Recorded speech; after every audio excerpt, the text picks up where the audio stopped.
School of Management Studies, IGNOU presents an audiobook on the course Mmpc 006 Marketing Management for MBA program. Block 3 Distribution and Promotion Decisions. Unit 12 Distribution Management. Part 1.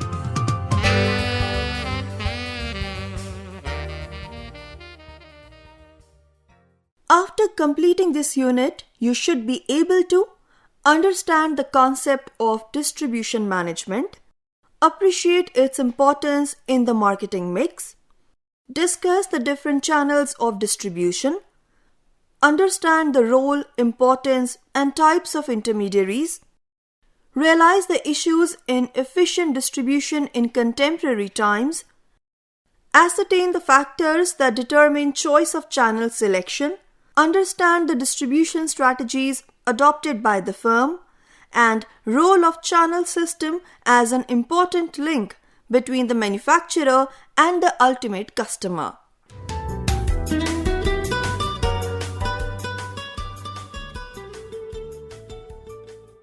Introduction to distribution. In the earlier units, we have discussed and familiarized you with important terms like needs, wants, customer, markets, competition, sales, marketing, and a host of relevant terms pertaining to marketing function. We have also touched upon how businesses and firms reach out to their target market segments through well-blended and well-defined marketing mix elements and strategy formulation for the business. Besides, we did talk about the elements of marketing mix for products comprising of, that is, product, price, place, and promotion, generally referred to as 4 P's of marketing mix. The elements of services marketing does include the same 4 elements, that is, product, price, place, and promotion. They also include additional 3 more elements, namely physical evidence, process, and people, generally referred to as 7 P's of service marketing. If you notice carefully at the elements of marketing mix of both products and services, place is common to both. This suggests that place plays a very important or pivotal role to sell the right product or service to the right customer at the right price and at the right time. Thus, it assumes significance to every marketer and the customer. Therefore, the focus of this unit will be on place, wherein all distribution activities and functions focus on this aspect of the marketing mix.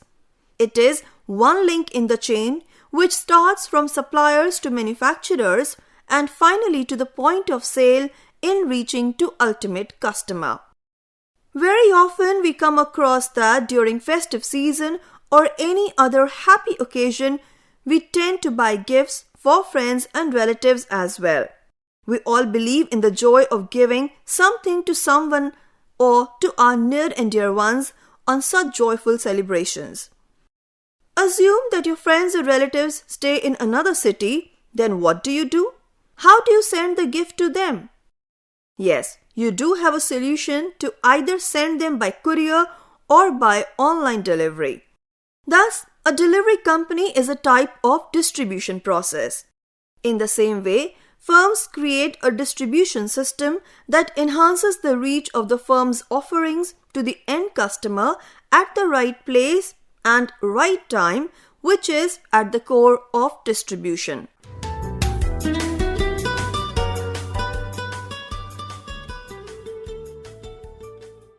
Definition of distribution management. The function of distribution is in providing 3 utilities, namely place, time, and possession. For example, if you need a notebook, you will go to the nearest stationery shop and purchase a classmate notebook. This nearest stationery shop offers you place utility. You could get the notebook close to your residence. If you need to buy a gel pen at 9 p.m., then also you can go and purchase it at that time. So you get time utility. Having purchased the notebook and pen, and you can take it back home, you get possession utility.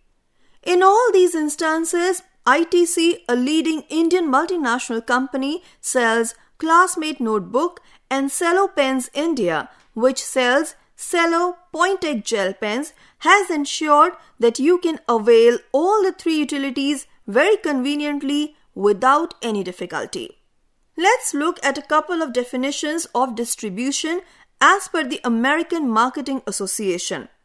It states that, and I quote, "Distribution refers to the act of marketing and carrying products to consumers. It is also used to describe the extent of market coverage for a given product.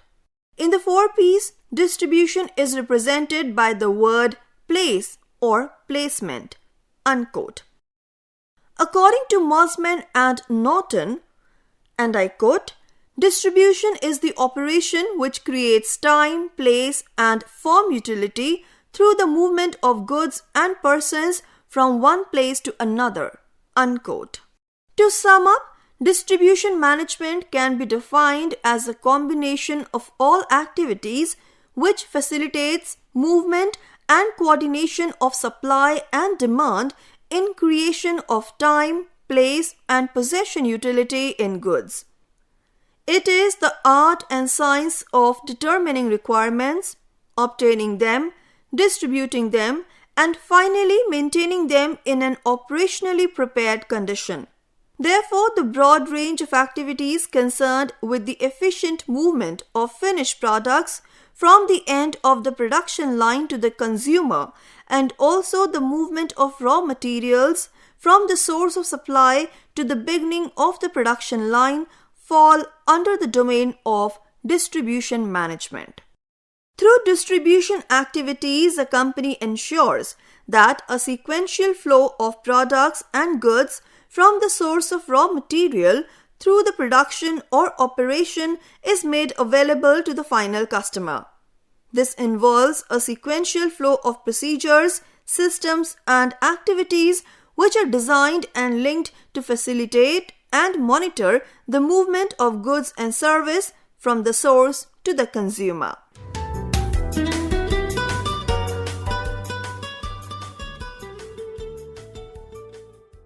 Need for distribution management. In the previous section, we saw that Classmate Notebook was made available at the local stationery shop through distribution management. It is manufactured by ITC, which has its headquarters in Kolkata. To reach out to its customers, ITC has an unmatched distribution network. Its products are available in 4.3 million retail shops or outlets or stores in India. ITC constantly tries to make the products reach the retailers as quickly as possible. ITC's paperboards and specialty papers division has 4 manufacturing units, 8 regional sales offices, and over 60 dealers in India. At the back end, ITC sources good quality raw materials from 17 states in India through its e-Chopal network. A good distribution system performs many functions, like number 1, it helps in tracking the growth and decline in demand of the company's products or services. Number 2, it enables to design and implement a joint marketing strategy with the distributor and retailers, like customizing sales arguments, pricing and discount structures based on the local situation or conditions. And number 3, the firm can give marketing support, product sales training, after sales support, etc. with the help of a good distribution network. The objectives that need to be kept in mind vis-a-vis distribution are: number 1, the major objective of distribution is getting the right goods to the right place at the right time at the least possible cost. Number 2, to fully make use of the available human and material resources to the maximum possible extent without wastage. And number 3, to enhance the rapid growth and development of country and organization.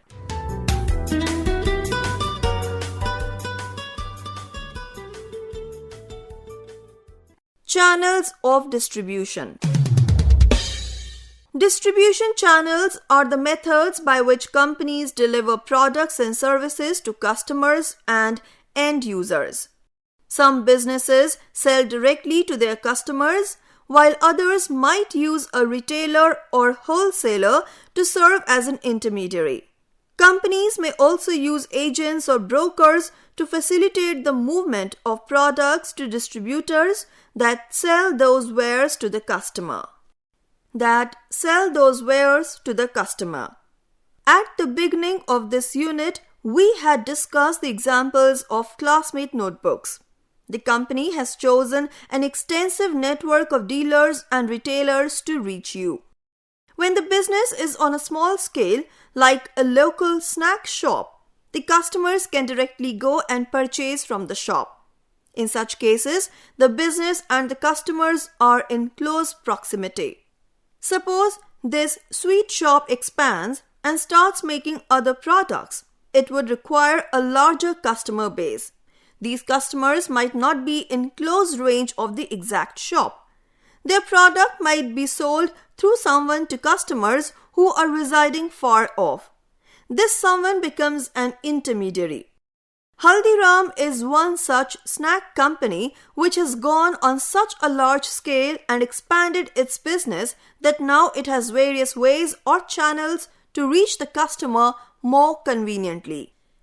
Philip Kotler defines channel of distribution as, and I quote, a set of independent organizations involved in the process of making a product or service available for use or consumption. Unquote. Distribution channel has been defined by Hill as, and I quote, distribution channel consists of one or more companies or individuals who participate in the flow of goods and services from the manufacturer to the final user or consumer. Unquote. The role of distribution channels through an example. Number 1. When there is no channel of distribution. When a customer wants to buy soap, rice and toothpaste, etc., there is no channel of distribution, meaning thereby the product has to be delivered to the end customer directly by the producers of the mentioned products. Imagine the difficulty in reaching all the customers that a manufacturer will face. Secondly, farmer growing rice may not have the resources to reach out to its customers and deliver it in a mutually satisfying transaction. Number 2, when there is a channel of distribution involving a retailer. In this case, even if one intermediary or retailer is involved, the process becomes simplified not only for the customer but also for the producer. The product can now be available to a larger number of customers with less effort on the producer's side.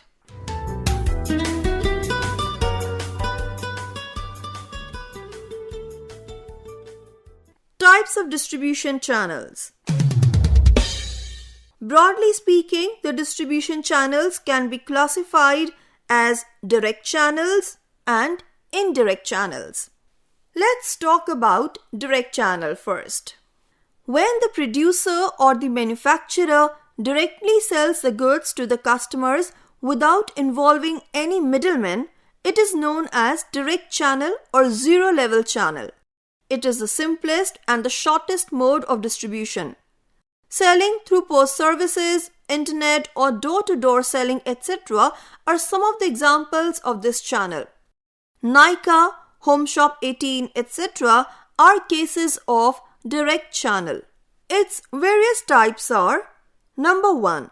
Door-to-door selling. Very small companies or startups sell their products via this method. You might have seen vendors selling papad, clothes, etc. This method of selling directly to customers is more common and visible in semi-urban and rural areas and also in big capital cities across India. Number 2. Internet selling. Currently, this has become the most common phenomenon among most of the marketers across sectors to tap tech-savvy customers. In cases where the target audience is approachable through internet, it is far easier for companies than other methods. Generally, it caters to those potential buyers who are interested enough in the firm's merchandise only approach the company. For example, Healthify Me is selling different types of salads for health-conscious people. Number 3. Mail order selling. As the name suggests, the products are generally sold through mails as they might not be readily available in local markets. In such cases, the goods need to be durable and of standardized qualities. The delivery cost should be considerably low. Mostly books and magazines are sold through this method. For example, Reader's Digest. Number 4. Company-owned retail outlets.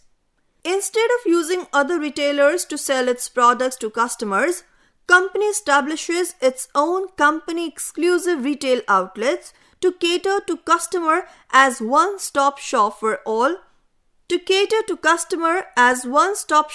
for all its merchandise under one roof. For example, Raymond's Shop, Calico Mills, Dell Computers, etc. And number 5. Telemarketing. The products are promoted for selling through call centers over outbound calls.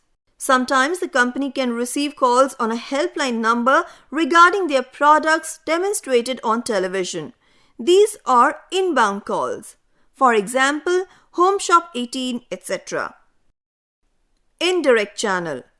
When a manufacturer or a producer uses the service of one or more middlemen to distribute goods, it is known as indirect channel. This is the most commonly used channel. As businesses expand, it is not feasible for companies to reach all markets directly. The different levels of indirect channel are: Number 1. One-level channel. This channel involves the use of one middleman, that is retailer, who in turn sells them to the ultimate customers. It is usually adopted for specialty goods. For example, Tata sells its cars through company-approved retailers. Number 2. Two-level channel. Under this channel, wholesaler and retailer act as a link between the manufacturer and the customer. This is the most commonly used channel for distributing goods like soap, rice, wheat, clothes, etc. And last is three-level channel. This level comprises of three middlemen, that is, agent, wholesaler and the retailer. The manufacturers supply the goods to their agents, who in turn supply them to wholesalers and retailers. This level is usually used when a manufacturer or farmers growing dry fruits, saffron, etc. deals in limited products and yet want to cover a wide market.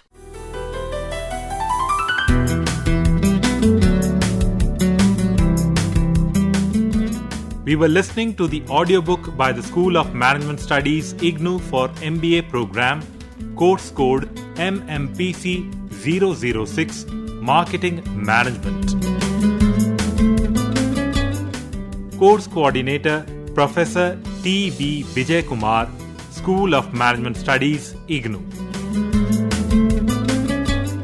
Voiceover by Harpreet Kaur. Edited by Ruchi Sharma. Program assisted by Tarannum Jahan and Jagbandhu Jana. Program produced by Dr. Manoj Kumar Singh. This program was brought to you by Electronic Media Production Center of Indira Gandhi National Open University.